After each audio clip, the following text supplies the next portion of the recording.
What's going on, folks? Jeff London back with another video. Before we jump into the video today, folks, do me a favor, hit the like, hit the subscribe button. Today's video, you want to watch this all the way to the end. I'm talking about man boobs, what you could do to get rid of your man boobs. But the most important tip is going to be at the end of the video. So you want to watch this all the way to the end. Tip number one, folks, some guys, genetically, you may have more fat in your chest, right? In your pec area than most men. And that can be addressed.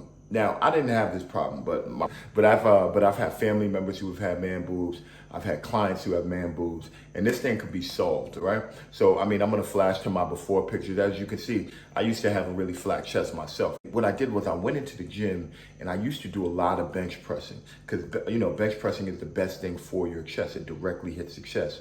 But what I noticed is that a lot of times my chest wasn't changing that much. What was changing was my shoulders. I was getting really big shoulders. So I was like big here, but I was flat here. And I mean, this is after 10 years of lifting. So I had to tweak my regimen. And one of the things I had to tweak was when I was doing bench press, I was going way too heavy. And I was focusing all of my movement on my shoulders and not my chest. So what I did was I stopped doing bench press altogether. And this is tip number one here. I started doing push-ups. And with push-ups, push-ups is just your body weight. So you're not really emphasizing using your shoulders so much, right? Because in the gym, we want to lift heavy, we want to look cool. So we were doing all this, we're putting weight that's too heavy, but it takes away from the chest, you end up with big shoulders. But with push-ups, it's different. You could even see me squeezing my chest here on a push-up. And with push-ups, you got different variations. So you could focus more your efforts on actually hitting your chest and less of your shoulders.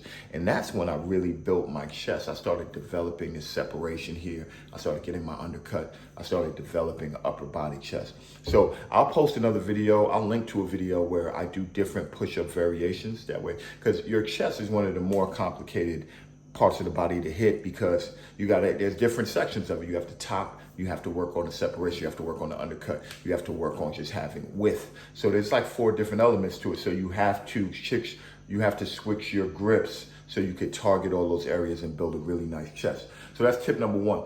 Tip number 2, the second thing you want to do, and this goes back to the bench press. If you have access to the bench press, you have to lower the weight, folks. So you want to go anywhere between 60% and 70% of your 1 rep max, right?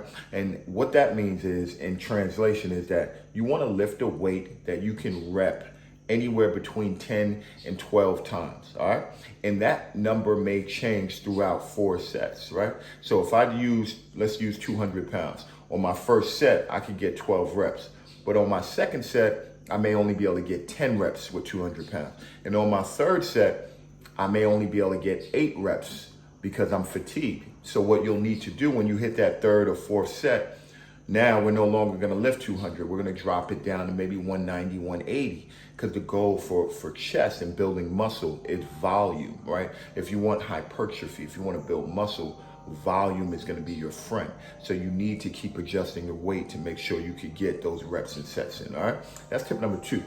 Tip number 3, folks, is cardio. And, you know, for many years, I even used to say this before too, but I used to stay away from cardio if you're looking to build muscle. And a lot of that is true. You don't want to do a ton of cardio if you are a bodybuilder. But for the general public, for like people like you and I, you want to do some cardio 2 or 3 days a week. And I'll tell you why.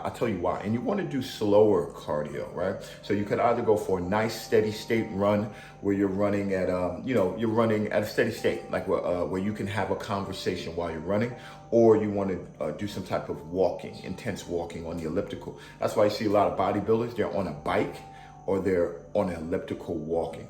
And the reason why you want to do that type of cardio is because you burn fat, right? So you burn some carbs, some glycogen, but you also burn fat with that type of running.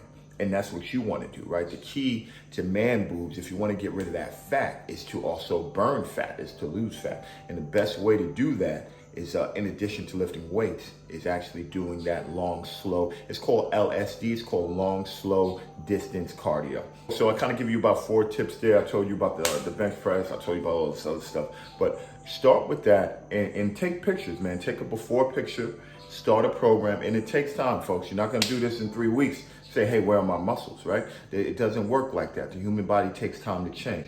Give yourself about 12 weeks Stick with a nice program. And that's the key too. You gotta know what you're doing. You gotta have a good program. If you have questions about programming, I'll put my email below. I can set you up with a program.